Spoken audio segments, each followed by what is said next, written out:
Hi, so I'm gonna tell you something about my house and the street I live in.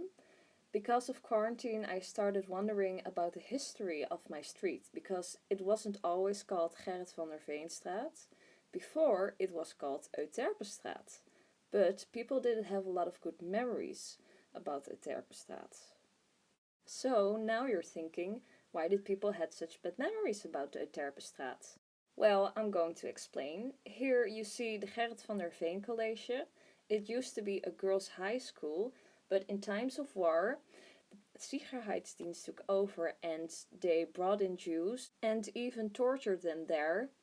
Also, they brought them to concentration camps, mostly Westerbork.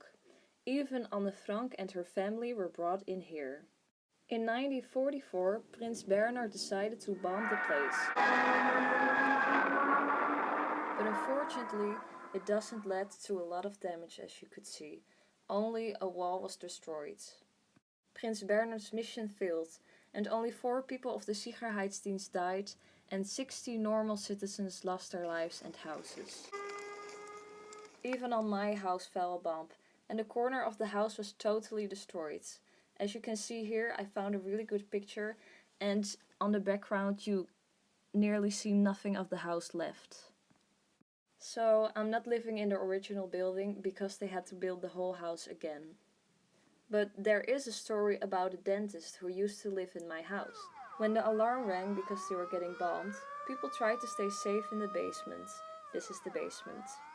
But because of a bomb, a water pipe broke and unfortunately all the people in the basement drowned because they couldn't get out anymore.